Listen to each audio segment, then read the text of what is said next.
Here we are live, December the 15th. That's exactly what it is, December the 15th, 2021. Man, this year is almost gone, believe it or not. So we're going to talk about money. That should be fun. Hold on a second. So I've been talking about businesses, getting started in your own business, how to get started. And I'm going to expand on that this time. So what's the primary reason you want to start your own business? Money. Yes, it is. Don't give me that malarkey about you're rummaging through your brain trying to figure out, oh, it's a noble purpose. I'm sacrificing myself for my family and all this baloney. No, it's not. It's it's because you want to make money. So anyway, let's get real here. So if you thought about what you want to do,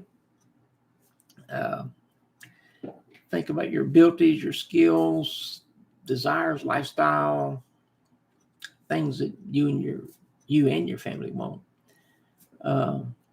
What the costs are to get the type of business that you want started.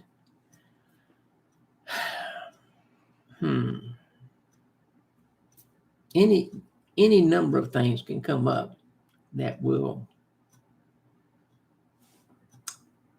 have an impact on your success of your venture, whatever it is. So to me, I put in some adjectives to describe what I thought about business in my newsletter. I said it can be exciting and daunting, scary, gutsy, delightful, disappointing, and it can all be like at the same time. You're having all these emotions going off, and sometimes your mind doesn't know exactly what to do with them. So, what do you think? Is it worth it? For me, absolutely, it was worth it going into business for myself. For some of my friends, not so much. I'm not going to go into that, but you have to be able to self-manage. And self-management comes in a variety of forms. You have to manage your time, manage your spending, manage your passions, manage your ideas, manage your employees if you have any, manage the marketing for the business. Just there's a lot of work to it. So to be in business for yourself, you can't have an employee mentality. Here's what I mean. An employee gets to work at the last minute. They want to leave a couple minutes early to beat the traffic. They can't wait to get out the door. They're an employee.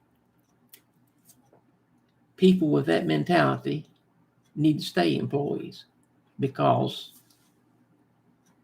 that's how they think life ought to be.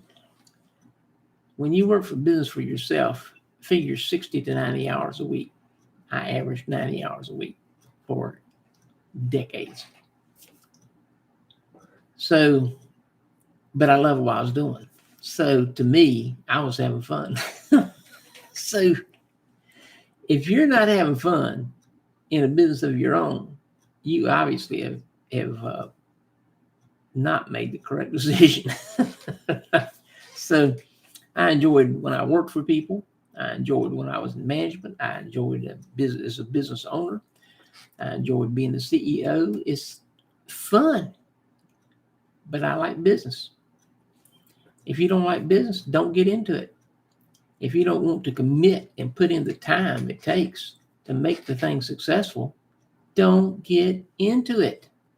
Stay in your 9-to-5 job. Be happy. Quit complaining. and enjoy life. Well, before getting into it, be sure to take time to research the market, test the waters by, of course, staying wherever you're employed now. Go ahead and get your business license. When you go down there, just tell them I have no income yet, so I don't know what I'm going to make. They may say, what do you think you're going to make? And you might say, I hope to make a couple $100 a month. The reason you're doing that is because, number one, you don't know what you're going to make. And number two, they base the business license off of your revenue, your income. You don't have any yet. So just pick $100 or $200 a month is what you hope to make. Next year, you'll know what you made, and then they'll base your business license on that amount of revenue. Remember, your current job gives you security. It's like the baby bird, the mama bird keeps them in the nest until she knows it's about time for they ought to be flying now. That's what your parents have done your life.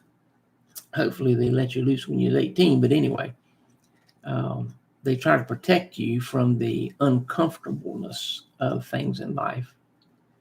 And they should be teaching you how to handle the uncomfortable things that you have to do in life, as they are also simultaneously protecting you. Some parents are hover parents. Man, I'm glad my parents weren't like that. To me, and we weren't like that with our children. Children need to feel they can accomplish something on their own. If they fall and get hurt, you don't rush over, oh, you poor little thing. No. Say, hey, man, girl, whatever. Hey, man, let's try that again. This time, let's don't do whatever it was that caused them to fall. Don't make a big deal out of it. They get skinned up, bumped on the head, there's blood coming out. Don't worry about it. They're kids. They'll recuperate, they'll heal up. Let them get a few bumps and bruises so that you can teach them lessons, and later in life, they'll remember those lessons and they won't make big grave errors later on in their life. Okay. This first part of it, where you keep your job and you're kind of testing the market to see if your business idea is going to work, that's not going to last long. Within 6 months, thereabouts, 6 months, 12 months, 6 months is what I say, you should have an idea if your idea has any merit at all. If you're sitting back waiting for people to come to you, number one, you're stupid. Sorry. Number two, that's not how it works. You have to go out and get business. You can't put up a big ad and expect people to beat down your door. It's not going to work. Go out and get business. Talk it up. I've done a lot of people, and I've consulted a lot of people 20-something years ago, or maybe not 20, almost 20 years ago. I remember consulting a business. So one owner. It was a packaging business. Big time bucks for that single owner. The person had bought into the business. The former owner that had died was bringing in $140,000 a year. Substantial profit. The man's wife didn't want the business, so she just sold it and didn't keep good records. And the person that bought the business looked at the former owner's records, and he was working like 60 to 90 hours a week, just like I said. He was growing steadily. And out of that $140,000 a year, after he paid his rent, utilities, and all that stuff, he was keeping about $90,000. It's not bad. The person that bought it purchased the business based on that false information, because that wasn't what the business was currently doing. His wife had just kind of let it go down the tubes. And when I was brought in as a consultant, I said, well, you need to go out and talk to all these businesses. I mean, it was in a hotbed of businesses and government offices a half a mile away. It was prime location. I said, go out and talk to them, give them your flyer card, tell them what you do, you can pick up. And, I was giving all kinds of advice. The person said, well, I don't really like to talk to people. What?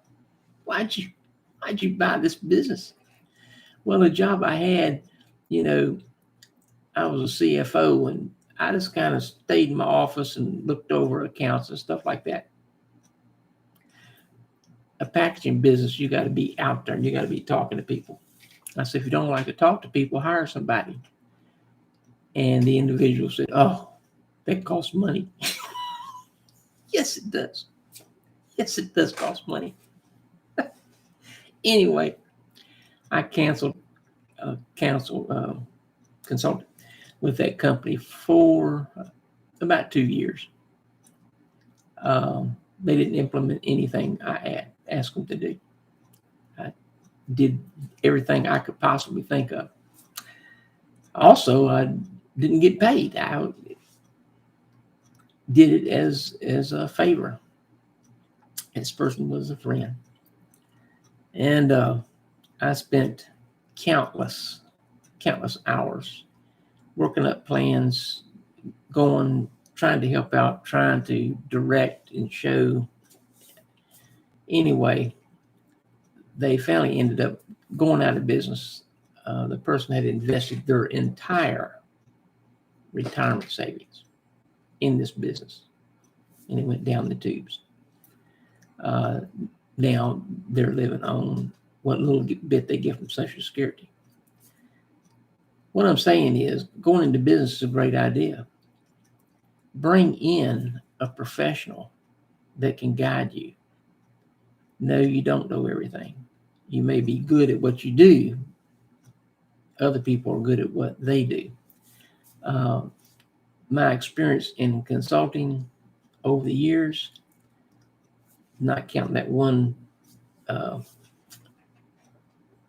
pro bono one I did, I only had one business where I was actually being compensated that didn't grow by leaps and bounds, because the owner was resistant to changing anything. He wanted more business. He didn't want to change anything. My other consulting contracts over 30 years, my worst one was I increased the business 55% a year. My best one, I increased the business 455% in 8 months. My average was 250% increase in business. So I've had a lot of experience with a lot of different types of businesses. And those are the only two that didn't pan out. Everybody has failures. I had two. I didn't like it. I didn't like it, not for me, for them. They wanted me to help them, and I did everything I could to help. Have you ever been around somebody like that? You try to help them, and they're like, I just don't know what to do. We'll do this. I just don't know what to do. Some people can't be helped. Well, anyway, get my newsletter, www.astepabove.life. Go to my Patreon site, patreon.com/a-step-above, and become a gold supporter, which is $9 a month. You'll get my newsletter for a year. Well, for as long as you're paying. Sorry about that. For as long as you're paying.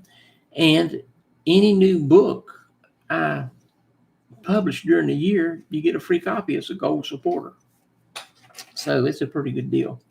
And of course, you can just email me at the Rev, THEREV, at astepabove.life. And I'll be glad to call you up, get your credit card info, and subscribe to you that way. $10 a month.